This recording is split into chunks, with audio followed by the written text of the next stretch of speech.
It's July 19th here in Seoul, and I'm Kim Dami. We begin with these stories making the headlines at this hour, starting with the latest missile launches by North Korea. The regime fired two short-range ballistic missiles into the East Sea early on Wednesday morning, in what is seen as a retaliation against the South Korea-U.S. Nuclear Consultative Group meeting the day before and the arrival of a U.S. nuclear-capable submarine in Busan City.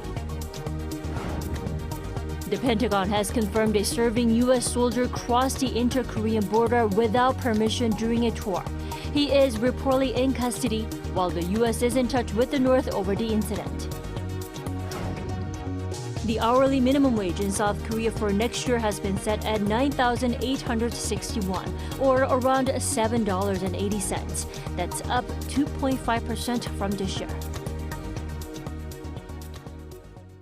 North Korea fired two short-range ballistic missiles into the East Sea early this morning in a show of discontent over the first meeting of the Nuclear Consultative Group held yesterday. The launch also comes after a U.S. nuclear-capable submarine docked in Busan. Our Shin Ha-young starts us off. North Korea launched two short-range ballistic missiles, or SRBMs, toward the EC just a week after it test-fired an intercontinental ballistic missile.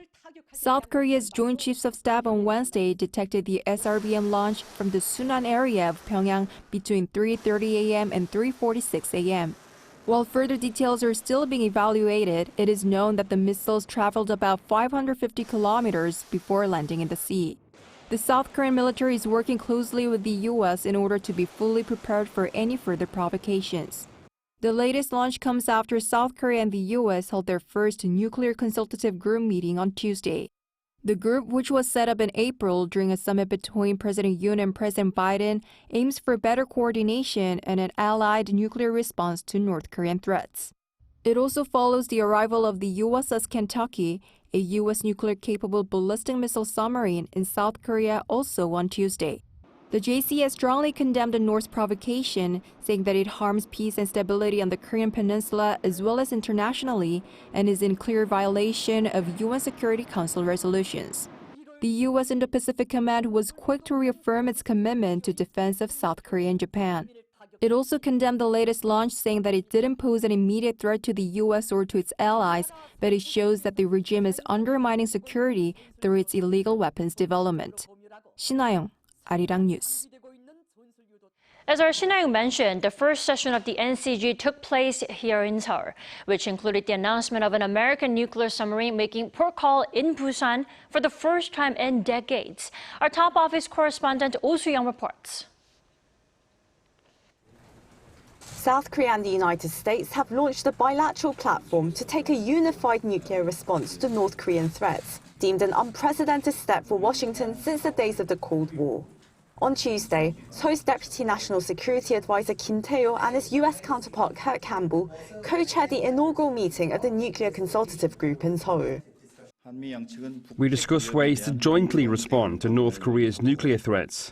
We also decided to materialize nuclear and strategic planning and provide mechanisms and the architecture that can expand information sharing on nuclear and conventional forces.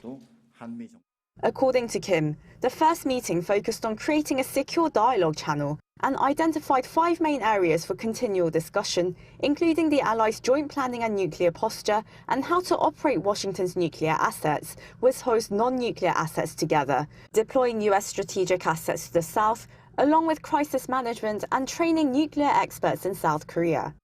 The NCG was formed as part of Presidents Yoon and Biden's Washington Declaration in April, after North Korea launched an unprecedented number of missile tests last year, and experts warned that a 7th nuclear test could be imminent.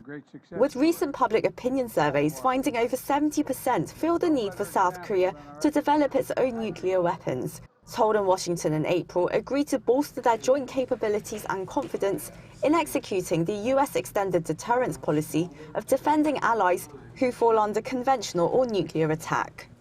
We have not done anything like this since early periods in the Cold War, but it is a testament to several things. One, we understand the challenges here and how important it is to send a signal of commitment and confidence.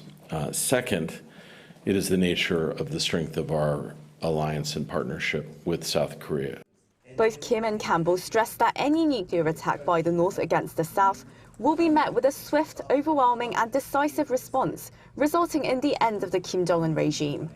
Also, as security cooperation efforts with Japan continue, Campbell did not rule out the expansion of the NCG to other areas or countries, though emphasizing that the laser-sharp focus right now would be bilateral.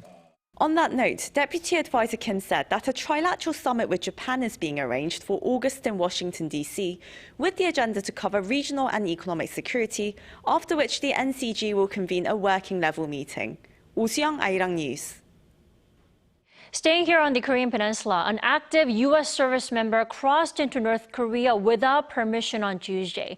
Now, he was due to face disciplinary action by the U.S. military. Lee Seung-jae has the latest. U.S. Defense Secretary Lloyd Austin on Tuesday confirmed that an active U.S. service member had crossed a demarcation line over to North Korea without authorization. Yeah, what I can confirm, and I would say up front that we're very early in this event, and so there's a lot that we're still trying to learn. But what we do know is that one of our service members who was on a tour willfully and without authorization crossed the military demarcation line. Austin said the soldier, Private Travis King, is believed to be in North Korean custody, and his well-being is still being investigated. According to the U.S. State Department, the Pentagon has reached out to its North Korean counterparts for information. The confirmation comes as United Nations Command in Korea said earlier that a U.S. citizen crossed the military demarcation line while on a group tour to the Joint Security Area in the demilitarized zone. According to a U.S. Army spokesperson, Private King joined the military back in January 2021 and was in Korea as part of the 1st Armored Division. Army and defense officials say King was facing disciplinary action and was set to be administratively separated from the U.S. Army. According to the AP, King had served nearly 2 months in a South Korean prison for assault and was released on July 10th. He was being sent home to Fort Bliss, Texas on Monday. However, after being escorted to the airport, he failed to board his flight and instead left the airport. He then joined a tour of the border village of Panmunjom before crossing over to the north. Such instances of defection are rare, but King now becomes the 7th American soldier to have crossed over to North Korea willingly. Larry Abshir and James Dresnock are 2 well-known cases of U.S. service members who defected to North Korea, having done so in 1962. Lee Seung-jae, Arirang News.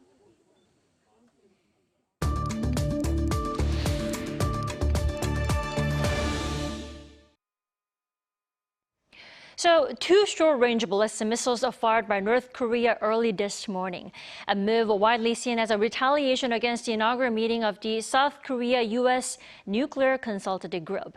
Now, what's on the North's mind? For more on the latest here on the Korean Peninsula, we're joined by Dr. Bruce Klinner. Welcome to the program. Thank you for having me. Did you see the missile launches coming? I mean, is Wednesday's missile launch in a way surprising, and why 2 short-range ballistic missiles at this time? Well, we've seen lots of North Korean missile launches in the last several years, so we may not know the exact day they're going to launch them or what type, but certainly they're going to continue to do so. And we always try to interpret whether it's a signal in response to ongoing or upcoming U.S. or South Korean action, or whether it's developmental testing of a new weapon system or operational testing or unit testing of an existing missile. So, but the main thing is, regardless of the intention or the signal, is that it's yet another violation of UN Security Council resolutions, and it's another signal of defiance against the international community and the 11 UN resolutions which require North Korea not only to not do any ballistic missile launches, but also to abandon their nuclear and missile programs. Right. We also have to talk about the U.S. service member crossing the inter-Korean border without authorization, right? The person is reportedly in North Korean custody. Now, what's likely to happen next? I mean, is there any past case that we can refer to? There really, every time seems to be a unique case, and there are obviously very dire precedents and also less dire. The most dire, of course, is Otto Warmbier, who tortured and then died in custody in North Korea. Right. And then there have been a number of cases of Americans that were seen as violating some North Korean law and were sentenced in a trial to extended, forced labor or extensive prison sentences. And that required extensive negotiations and sending a current or former senior level U.S. official. Other times there have been service members or Americans who just went into North Korea, most usually across the Yalu River, and they may be released within a few weeks or months. And that, I would think, would be more the case here. But whether this was a defection by the private or really desertion, certainly he's facing a lot of trouble if he does return to the United States even prior to this incident.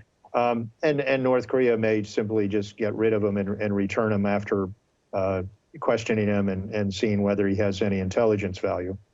Right. Wherever he goes, he's definitely at risk or at a problem at least. Now, Dr. Bruce, the thing is tensions are already high here on the Korean Peninsula between the U.S.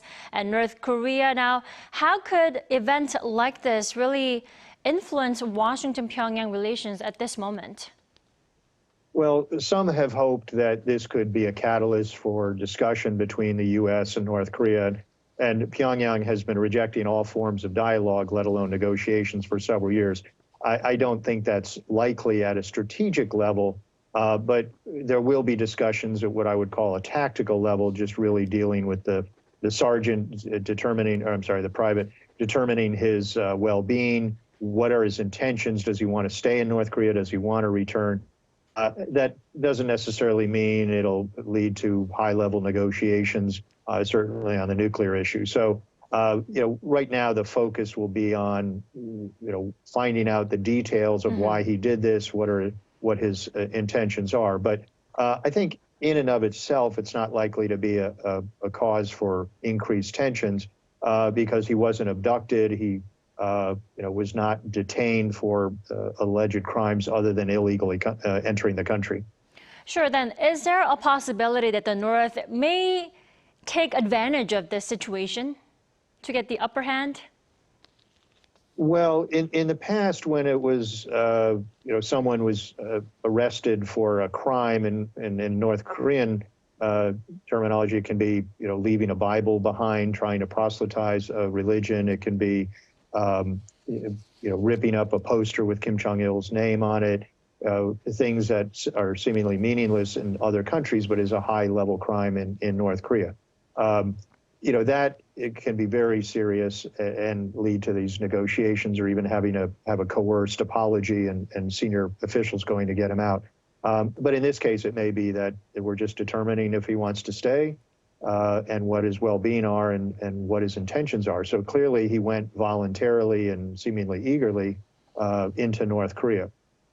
Sure. Before we let you go, Dr. Bruce, let's talk about the submarine that arrived in Busan yesterday. How symbolic is this move? I mean, on the sidelines of holding the first meeting of the Nuclear Consultative Group, how do you read this symbol? It's more a sign of reassurance to South Korea than of deterrence to North Korea. One of these ballistic missile capable submarines, I mean, they are effective when they're out hiding under the water. Having it in port, it's unlikely to launch missiles, and it clearly we know now North Korea knows where it is. So it's not really deterring North Korea when it's in port, but it's a very visible sign of the U.S. commitment to the defense of South Korea. And it's part of the promise that the United States made to Korea, not only that we would increase the number and the pace of rotational deployment of strategic assets, but also a number of other actions that the U.S. is taking to try to reassure Seoul of our extended deterrence guarantee, including the Nuclear Consultative Group. All right. Thanks so much for joining us today, Dr. Bruce. You have a good night. Thank you very much.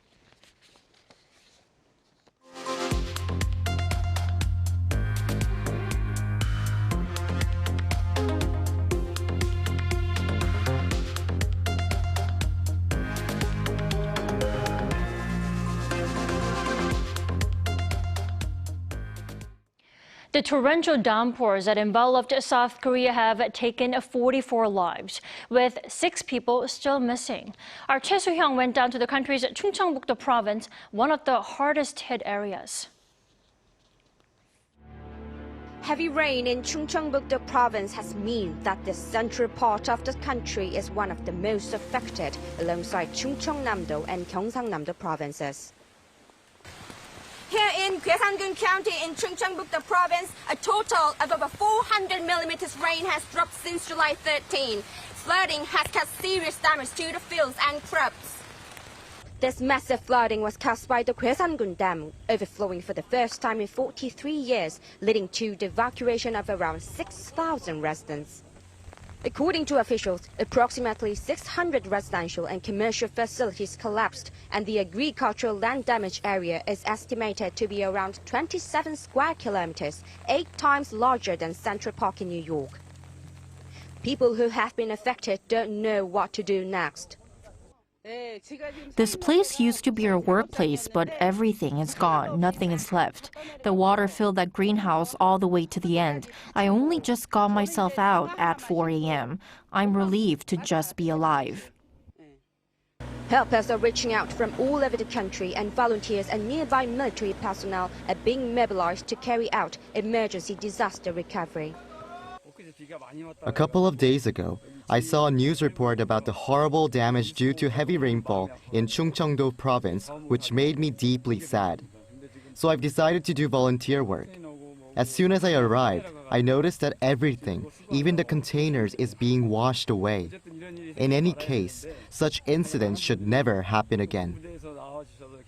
Although the water that flooded the fields has receded, the continuous rainfall is making the recovery efforts challenging. According to the Korean Meteorological Administration, heavy rainfall of 100 to over 150 millimeters per hour is expected in the Chungcheongbuk-do region until Wednesday. Officials consider Thursday and Friday as the optimal time for recovery efforts. Choi Soo-hyung, Arirang News, Gyeongsan. South Korea's minimum wage for next year will rise 2.5% to 9,861 per hour. Now, that's roughly $7.80. The rise was decided on Wednesday morning by the Minimum Wage Commission, consisting of representatives from businesses, labor, and the general public, which voted for this rather than the 10,001 minimum wage proposed by the labor side. With this, despite much speculation, the minimum wage has not surpassed the 10,001 threshold. The session, which kicked off the previous day, had been delayed due to a fierce debate. The entire review and negotiation process took 110 days, the longest since 2007. After weeks of speculation, South Korea's Kim Min-jae signed with German champions Bayern Munich on Tuesday, making its move from Nepali official. Bayern paid a transfer fee of $56.1 million to sign the 26-year-old defender, the highest ever paid for an Asian footballer. The 5-year deal will also see him paid a salary of $13.4 million per year. Kim won the Serie A title with Napoli last season, where he was also named the league's top defender. He joins the Bayern team that has won the last 11 Bundesliga titles. A team of researchers at South Korea's KST has developed a quadrupedal walking robot named Dreamwalker. Now, it's no ordinary walking robot, though. It can navigate diverse environments without relying on visual cues. Our Shin Se-byuk has more. A dog-shaped quadrupedal walking robot is climbing stairs. Things can get slippery, but the robot doesn't falter. It can also regain its balance quickly after unexpected knocks. Introducing Dreamwalker, the robot named after its key technology, Dreamwalk. Just as people are able to navigate to the bathroom in the dark after waking up at night, Dreamwalker has also no need for visual cues. Using just 2 sensors, joint and inertial, the Dreamwalker, developed by a KST research team, can go anywhere. Once it encounters new obstacles, it can quickly plan an optimal path using its past experience, which enables it to adapt to new environments. To achieve this capability, the Dreamwalker has undergone reinforcement learning with approximately 1,000 robots going through a variety of simulations. As soon as it touches the ground, the robot determines what kind of terrain it is on based on its previously learned environments. The whole process takes place in 1,000th of a second. This skill is comparable to a person being able to navigate something like a stairway based on their past experiences. Another thing that sets Dreamwalker apart is its semi-autonomous operation, unlike other quadrupedal robots that typically require full manual control. It's like semi-autonomous. If human cannot intervene, for example, when there's a problem with the communication, there's a delay, or like we cannot know the precise location of the robot can just localize its own self and then finish the mission. In June this year, the team won first place at the Quadruped Robot Challenge after competing against 10 teams, including MIT and Carnegie Mellon University. In the future, Dreamwalker's unique features could be used in many situations, especially in dangerous settings. We are planning to enhance the technology for various everyday applications, specifically in industries. We envision using it for tasks such as inspecting high places or monitoring the management of hazardous gas leaks in plants. The research team also said they hope the robot could be utilized for missions in disaster areas such as for collapsed buildings, fires, and more, while ensuring safety and efficiency. 신세벽, 아리랑 뉴스, 대전.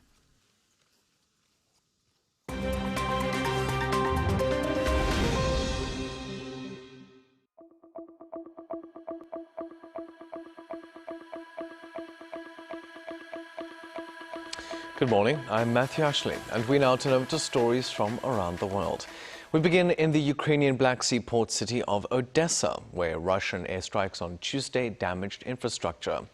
Now, Ukraine's Air Force said that it detected and shot down 6-caliber cruise missiles and took out 31 out of 36 drones. Now, most of the damage was caused by falling debris and blast waves affecting several homes and some port infrastructure. No deaths have been reported, but one man was injured. The strikes come a day after Russian President Vladimir Putin vowed retaliation over a deadly attack on the bridge that links the Russian mainland to the annexed Crimean Peninsula. Moscow has blamed Kyiv for the attack, but Kyiv has not officially claimed responsibility. Russia on Monday also pulled out of the UN-brokered Black Sea grain deal that allowed the safe export of Ukrainian grain. Odesa was one of the port cities under the deal from which local grain could be safely moved out of the war-torn region. Well, the Italian capital, Rome, broke its temperature record on Tuesday, hitting 41.8 degrees Celsius. It's up from the previous high of 40.7 degrees set in June 2022. Hospitals in Italy have reported a 20 to 25% increase in people seeking heat-related emergency care. The country's health ministry has placed 23 cities, including Rome and Florence, on red alert, which means that even healthy people are potentially at risk from extreme weather conditions. Also on Tuesday, the U.S. city of Phoenix saw the 19th successive day that temperatures were at least 110 degrees Fahrenheit, or 43.3 degrees Celsius. It beats the 18-day record set in 1974. And finally, the Australian state of Victoria has announced that it won't host the 2026 Commonwealth Games due to worries about costs. The state's premier said on Tuesday that the event's projected cost had ballooned from an estimated $1.8 billion to over $4 billion. Victoria volunteered to host the Games a year ago when the Commonwealth Games Federation struggled to find a host.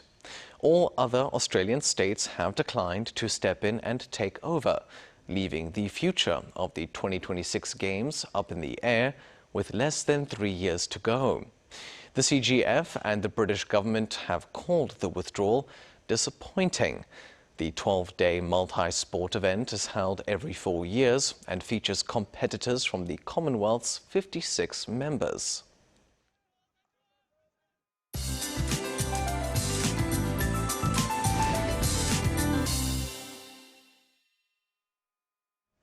Good morning.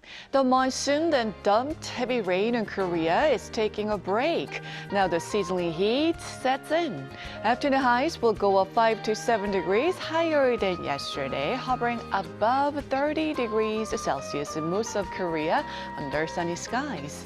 But sunshine can be quite strong, boosting UV rays to very high levels in most of the central regions. So please have your sun protection gear ready.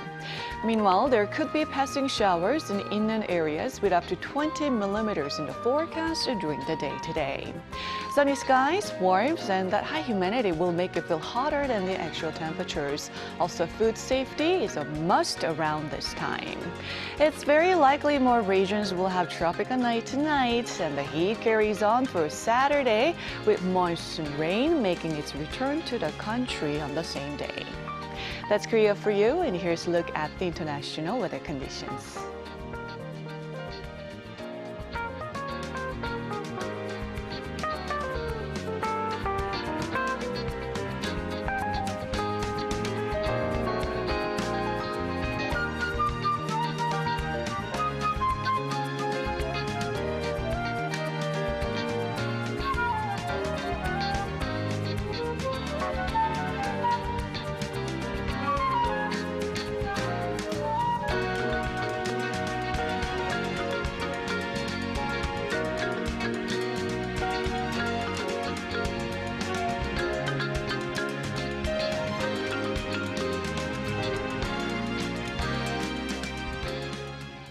We thank you for watching New Day at Arirang. Stay safe wherever you are.